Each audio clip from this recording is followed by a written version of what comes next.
Hi, it's Seth. Hope you're having a great day. Today's review is Then Came You. Then Came You stars Asa Butterfield as Calvin, Nino Dobrev as Izzy, Maisie Williams as Sky.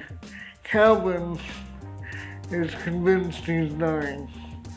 So far, he's also been able to convince his dad of this fact and that he needs to go for tests which come up negative.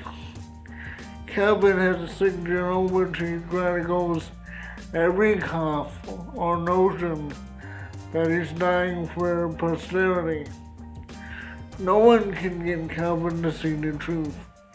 Even going to a cancer support group can't change his mind.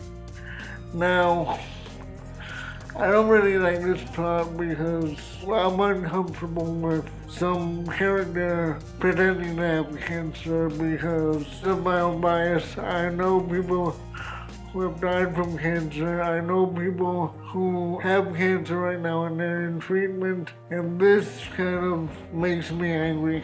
Well, but I'm gonna go through it. I'm gonna discharge review. Calvin's demeanor changes when Sky joins the group. She has a British accent. She has punk rock wings. She's the polar opposite of Calvin, and especially her days are numbered. So we have a real person with cancer and a person faking it. Even though Sky has a tumor that's ending her life brick by boring brick, Sky is determined to live life to the fullest.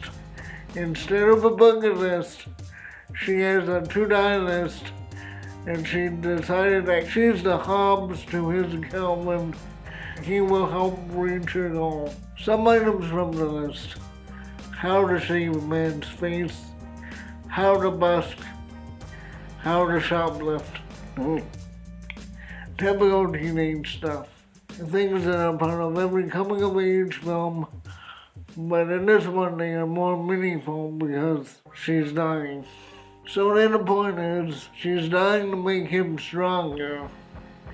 And while this works on teenagers, I don't think it has wider appeal like the bucket list does.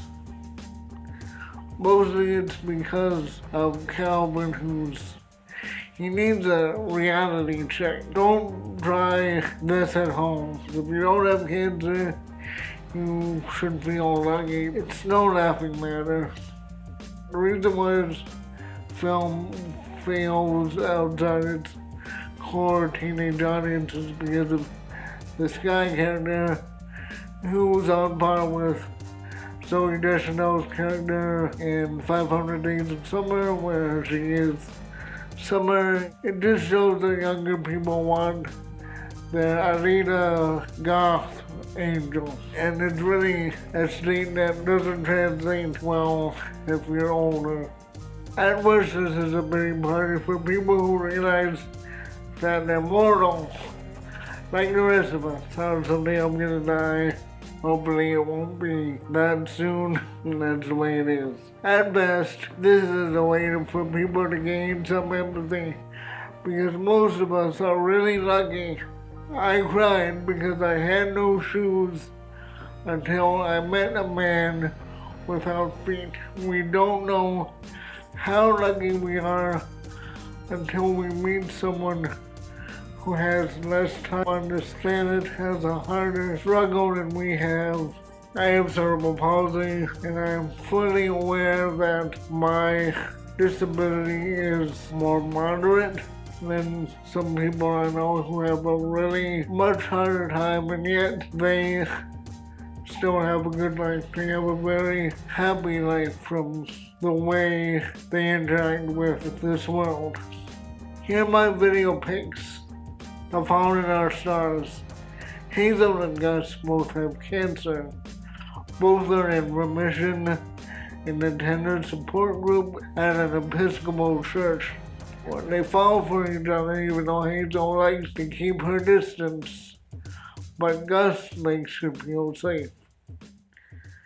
Me Before You was a 2016 film about a young woman who goes to work for a paraplegic man and they fall in love. Issues of getting used to having an acquired disability. His is stemming from motorcycle accidents.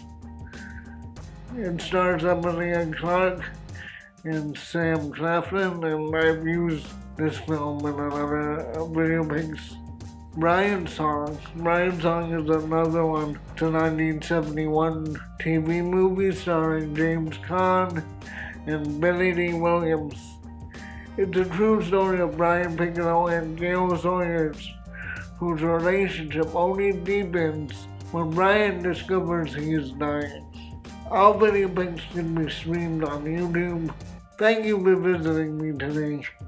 Please click like, subscribe, visit my links below, and have a good day.